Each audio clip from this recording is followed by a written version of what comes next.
الشیطان الرجیم بسم اللہ الرحمن الرحیم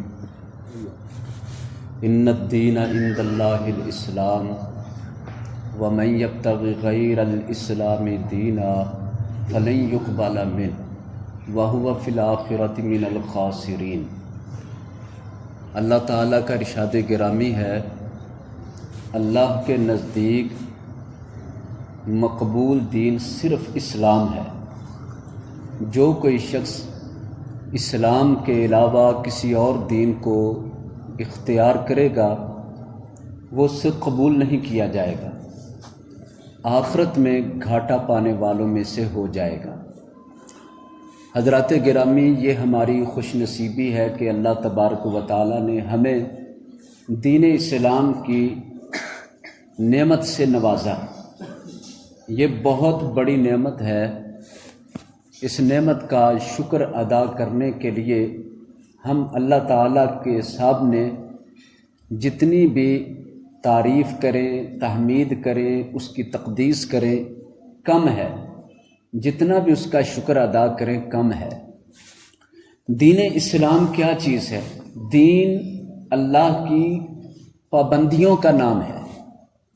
جو شخص دین میں داخل ہوتا ہے وہ اصل میں اللہ کی پابندیوں میں داخل ہوتا ہے، اور جو شخص پابندیاں چھوڑ دیتا ہے اللہ تعالیٰ کی پابندیوں کو ختم کر دیتا ہے اور آزاد ہو جاتا ہے، ایسا شخص دین اسلام کے دائرے سے نکل جاتا ہے اور گمراہی کی راہ پر چلا جاتا ہے اور شیطان کا ترنوالا بن جاتا ہے۔ لہذا اس بات کو اچھی طرح راسخ کرنا چاہیے، پختہ کرنا چاہیے کہ اللہ کا دین اللہ کی رحمت ہے، اللہ کا دین ہمارا محافظ ہے، اللہ کا دین ہمارے لیے برکت ہے، اللہ کا دین ہمارے لیے بہت بڑی نعمت ہے۔ لہذا خوشی خوشی دین کی بات کو سننا چاہیے، دین کی بات کو اپنانا چاہیے، دین کی بات کو سمجھنا چاہیے، دین کی باتوں کو لے کر ان کے مطابق عمل کرنا چاہیے۔ اب میں اس کی چھوٹی سی مثال دینا چاہوں گا تاکہ ہمارا دین کے ساتھ ایک اچھا تعلق اور دین کے بارے میں ایک اچھا رویہ اور سوچ بن جائے۔ دین اسلام کی مثال اور آزاد خیال شخص کی مثال اس طرح ہے جیسے ایک جنگل ہو اور اس میں ایک چھوٹا سا کمرہ ہو، جس کی دیوار، جس کی چھت، کھڑکیاں، دروازہ وغیرہ بھی ہے۔ کیا وہ شخص جو جنگل میں بغیر چھت کے، بغیر کسی در و دیوار کے، بالکل کھلے ماحول میں ہو، کوئی طوفان آ جائے، کوئی بارش آ جائے، کوئی درندہ آ جائے، وہ محفوظ ہے؟ وہ شخص قطعاً محفوظ نہیں۔ جو شخص بالکل خالی جگہ میں، عام جگہ میں بیٹھا ہوا، اسے ہر وقت ڈر رہے گا، ہر وقت خطرہ رہے گا، ہر وقت اس کے نقصان کا خدشہ رہے گا کہ کسی نہ کسی وقت اس کو بڑے سے بڑا نقصان پیش آ سکتا ہے، تکلیف پیش آ سکتی ہے، تنگی پیش آ سکتی ہے۔ اور اس کے بجائے وہ شخص کہ جو ایک کمرے میں ہے، کمرے میں دیواروں کے اندر ہے، کوئی اسے جیل کہہ دے، کوئی قید کہہ دے، اس کی مرضی، لیکن حقیقت میں وہ حفاظت میں ہے۔ وہ دیواریں اسے کیا کر رہی ہیں؟ وہ دیواروں کے اندر ہے، کھڑکی بند ہے، دروازہ بھی بند کر لیتا ہے، ہر چیز بند کر کے پرسکون ہو کر وہ سوتا ہے، پرسکون ہو کر وہ آرام کرتا ہے، پرسکون ہو کر اٹھتا بیٹھتا اور اپنے معمولات کر سکتا ہے۔ بے عین ہی یہی مثال اسلام کی ہے کہ پوری دنیا کے لوگ گویا کہ بغیر چھت کے، بغیر در و دیوار کے، بغیر حفاظت کے، بغیر کسی آڑ کے بیٹھے ہوئے ہیں۔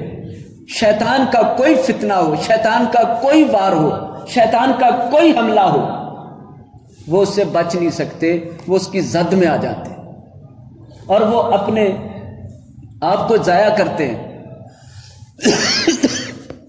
اس طرح وہ اپنا نقصان کر بیٹھتے ہیں۔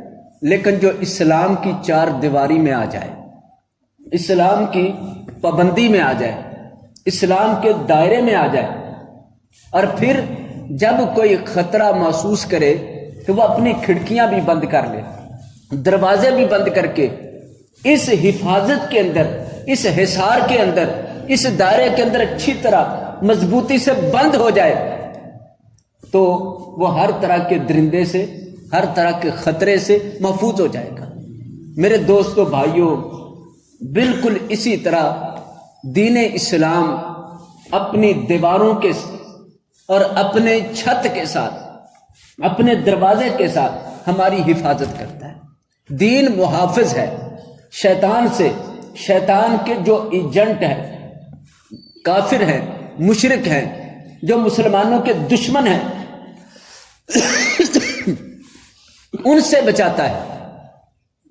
کوئی شخص یہ سمجھے اسلام تو بوجھ ہے، اسلام تو بڑی تنگی ہے، اسلام تو ہمارے اوپر آزادی کو بند کر دیتا ہے، تو یہ اس شخص کی بے وقوفی ہوگی، یہ اس شخص کی نادانی ہوگی، خام خیالی ہوگی کہ وہ اپنے ارد گرد کے حصار کو، اپنی حفاظت کو اپنے لیے بوجھ سمجھتا ہے، اپنے لیے قید سمجھتا ہے، اپنے لیے تنگی کا سامان سمجھتا ہے، اور وہ چاہتا ہے میری مرضی ہو، جہاں میں جاؤں آؤں، اور وہ ان خطروں سے بالکل غافل ہو کہ جو اچانک اس کو ختم کر کے رکھ دیں گے۔ اسلام محافظ ہے، اسلام کے جتنے احکام ہیں، جتنی باتیں ہیں، جتنی تعلیمات ہیں، جتنے ممنوعات ہیں، جتنے احکام ہیں، یہ سارے کے سارے انسان کی حفاظت کے لیے رکھے گئے۔ اللہ رب العالمین کو اس ساری کائنات کی عبادت سے کوئی اپنی الوہیت میں اضافہ نہیں ہونا۔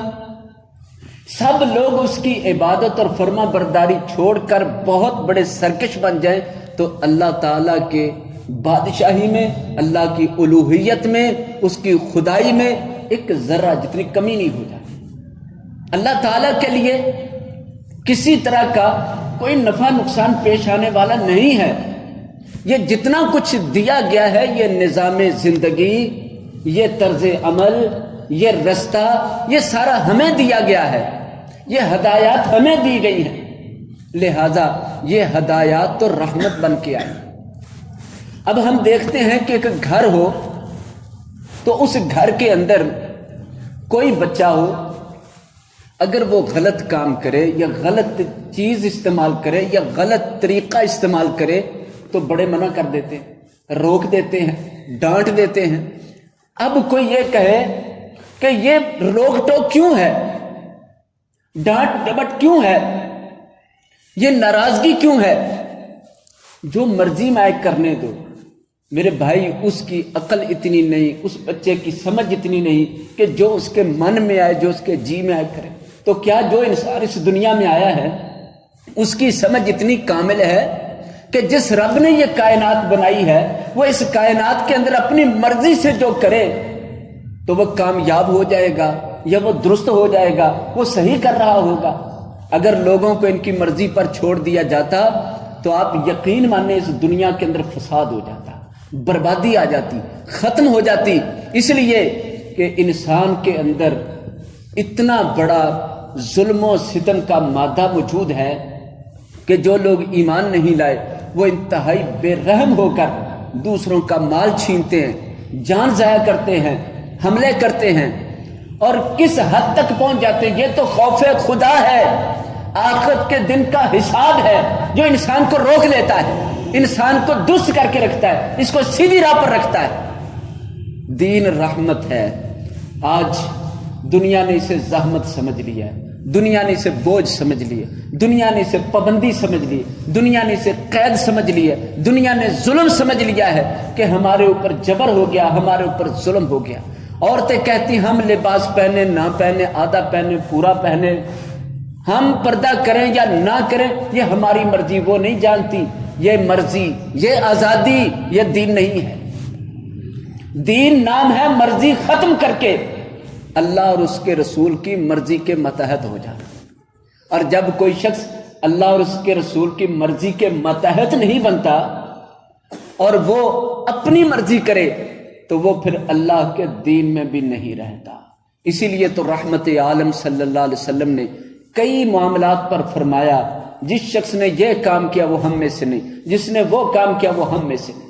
فرمایا جس نے ملاوٹ کی ہم میں سے نہیں، جس نے بڑوں کا احترام نہ کیا اور چھوٹے پہ رحم نہ کیا وہ ہم میں سے نہیں، جس نے کسی غیر قوم کی مشابہتیں شروع کر دی وہ بھی ہم میں سے نہیں۔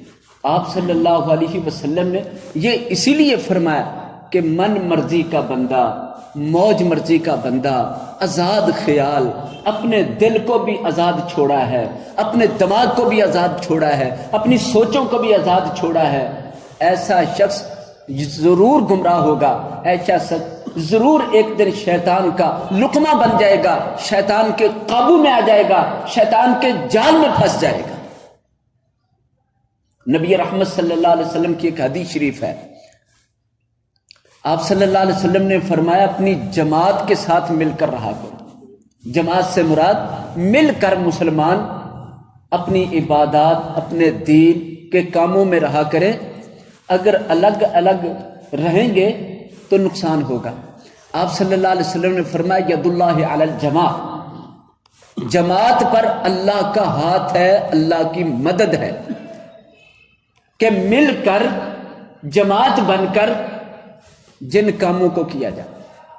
پھر فرمایا الگ الگ نہ ہونا، اس طرح شیطان الگ ہونے والے کو پکڑ لیتا ہے اور اسے اپنے پیچھے لگا لیتا ہے۔ پھر آپ صلی اللہ علیہ وسلم نے ایک مثال دی، فرمایا جس طرح بکریوں کا، بھیڑوں کا ریوڑ ہو تو اس پر بھیڑیا حملہ نہیں کرتا، وہ ڈرتا ہے کہ اتنی ساری بھیڑیں ہیں، اتنے ساری بکریاں اور جانور ہیں، وہ خوف زدہ ہو جاتا ہے۔ بہت زیادہ ایک ہی اکٹھ ہو تو اس وقت بھیڑیا حملہ کرنے کی جرت نہیں کرتا۔ پھر ارشاد فرمایا جو بکری اپنے ریوڑ سے الگ ہو جاتی ہے شیطان اسے پکڑ لیتا ہے، شیطان وہ بھیڑیا اس پر حملہ کر دیتا ہے، اسے چیر پھاڑ کے رکھ دیتا ہے۔ فرمایا جب تم جماعت سے الگ ہو جاؤ گے تو پھر تمہیں بھی شیطان اسی طرح حملہ کر کے ختم کر ڈالے گا۔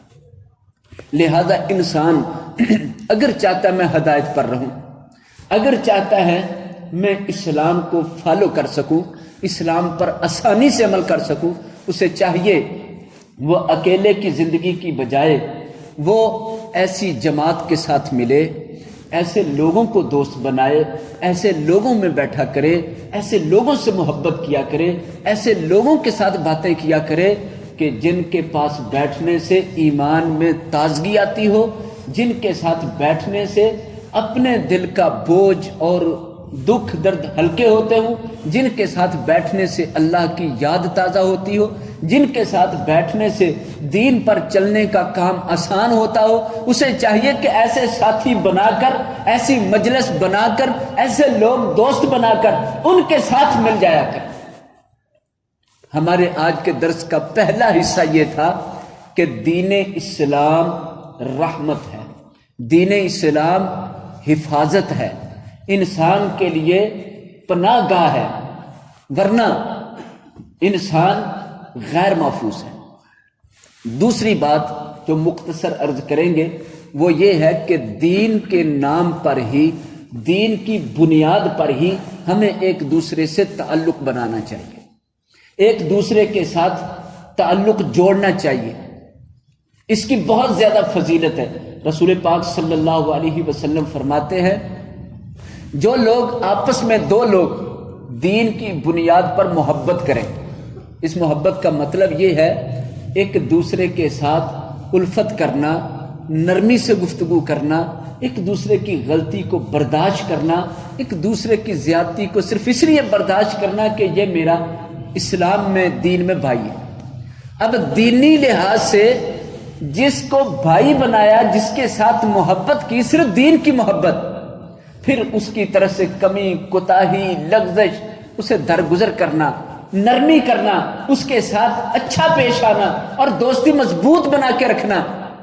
فرمایا جو آپس میں دو لوگ ایسے محبت کرتے ہیں، قیامت کا دن ہوگا، سورج قریب ہوگا، کوئی سایہ نہیں ہوگا، اس وقت اللہ تعالیٰ اپنے عرش کا سایہ ان دو لوگوں کو نصیب فرمائے گا جو آپس میں اللہ کی خاطر محبت رکھتے تھے، ایک دوسرے سے نرمی برتتے تھے، ایک دوسرے کے ساتھ تعلق جوڑ کر مضبوط بنا کر رکھتے تھے۔ کتنی بڑی فضیلت ہے۔ ایک فائدہ تو یہ ہے، قیامت کے دن اللہ کے عرش کا سایہ ملے گا۔ رجلان تحابا فی اللہ اجتمع علیہ وتفرقا علیہ۔ اور دوسری فضیلت، آپ صلی اللہ علیہ وسلم نے فرمایا قیامت کے دن میدان محشر میں اللہ تعالیٰ بڑے بڑے نور کے ممبر لگائے گا، نور کے ممبر۔ سارے لوگ حیران ہوں گے کہ آج ان ممبروں پر کن کو عزت دی جائے گی، کن کو بٹھایا جائے گا۔ ابھی یہ سوچ رہے ہوں گے، کچھ کہیں گے ان پر نبی بیٹھیں گے، کچھ کہیں گے ان پر شہداء کو بٹھایا جائے گا، بادشاہوں جیسے بڑے بڑے خوبصورت تخت ہیں، اور پھر نور کے جیسے ہیرے چمکتے ہیں اس طرح نور کی چمک ہوگی ان میں۔